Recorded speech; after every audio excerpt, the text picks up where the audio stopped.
కాపుల ద్రోహి ముద్రగడ పద్మనాభమని మేకవన్నె పులుల కాపులను అడ్డుపెట్టుకుని రాజకీయాలు చేసిన ముద్రగడ ఆశల రూపం నేటితో బట్టబయలైందని టీడీపీ రాష్ట్ర కార్యనిర్వాహక కార్యదర్శి హరిప్రసాద్ పేర్కొన్నారు.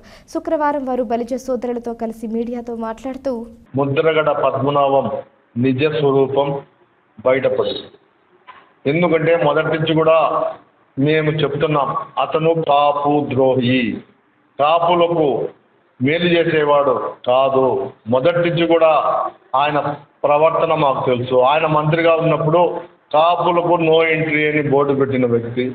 అటువంటి వ్యక్తి కాపుల రిజర్వేషన్ కోసం లెటర్లు రాసి తెలుగుదేశాన్ని అవండ పాలు చేయాలనే ప్రయత్నంలో భాగంగానే ఆ దినం జగన్మోహన్ రెడ్డితో కలిసి ఒక కుట్ర పన్నాడు. ఆ కుట్రలో చాలామంది కాపు సోదరులు ఆయనకు సపోర్ట్ చేయడం జరిగింది. ఈ దినం ఆయన నిజ స్వరూపం బయటపడింది. ఆయన ఈ దినం వైసీపీలో చేరడం అందరూ కూడా సిగ్గుతో తల వంచుకుంటున్నారు. కాపు కులస్తులకు ఇటువంటి నీచులు కూడా కాపు కులస్తుల్లో ఉన్నారా అని చెప్పి అందరూ కూడా ఆవేదన పడుతున్నారు.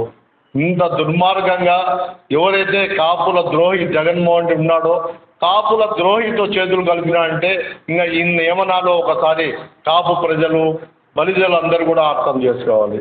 ఈయన మొదటి నుంచి కూడా జగన్మోహన్ రెడ్డి కొమ్ము కాస్తూనే ఒక పక్క నాకు ఏ పార్టీకి సంబంధం లేదని చెప్పి ఆయన చెప్పడం జరుగుతూ ఉంది. అయితే ప్రజలందరూ కూడా గమనిస్తూనే ఉన్నారు. ఈ ముద్రగడ పద్మనాభం కాపు ద్రోహితో చేతులు కలిపాడు కాబట్టి ఏమాత్రం కూడా అనుమానం లేదు, ఇతను కాపుల ద్రోహి.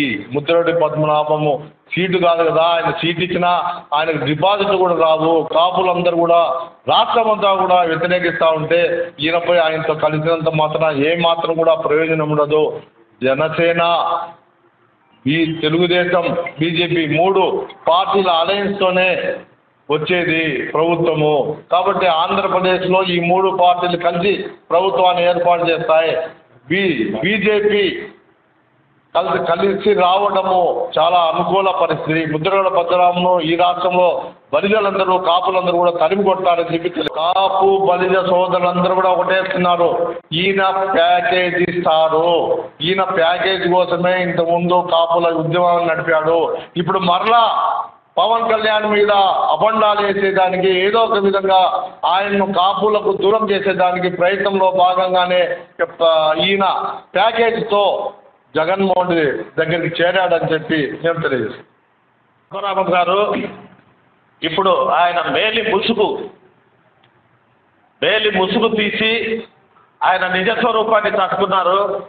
ముద్రగడ పద్మనాభం గారు ఇంత ముందుగా కూడా ఉద్యమం చేసేటప్పుడు కాకినాడ చంద్రశేఖర్ రెడ్డి దగ్గర ప్యాకేజ్ తీసుకొని ఆయనే స్వయంగా ఉద్యమంలో ఆయన సహాయం చేశాడు అని చెప్పడం జరిగింది.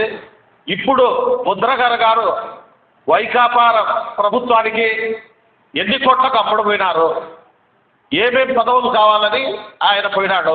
ముఖ్యమంత్రి పదవి ముద్రగడ పద్మనాభం గారికి ఇస్తారా? ఇస్తే ఎన్ని ఏళ్ళు ఇస్తారు? ఏ ఒప్పందంతో ఎంత ప్యాకేజీ తీసుకొని మీరు వైకాపాలో చేరినారు? మీరు మేకవన్నె పులి. మీరు చేసిన దానికి కాపులు, బలిజ, ఒంటరిలు సిగ్గుతో తలదించుకుంటున్నారు. ఇటువంటి కులద్రోహపు కులాన్ని అడ్డం పెట్టుకొని మీరు రాజకీయంగా ఎదగలేరు. మీరు తీసుకున్న ప్యాకేజీ కూడా కరిగిపోతుంది. ప్రజలారా, మీరు ఉత్తరాంధ్ర ప్రజలారా, మీరు అందరూ గుర్తుపెట్టుకొని ఆయనను రాబోయే ఎలక్షన్స్లో చిత్తుగా ఆయనకు ఓడించి డిపాజిట్ లేకుండా ఆయన తగిన గుణపాఠం చెప్పాలని ఉత్తరాంధ్ర ప్రజల్లో కడప జిల్లా బలిజ సంక్షేమ సంఘం తరఫున మేము కోరుకుంటున్నాం.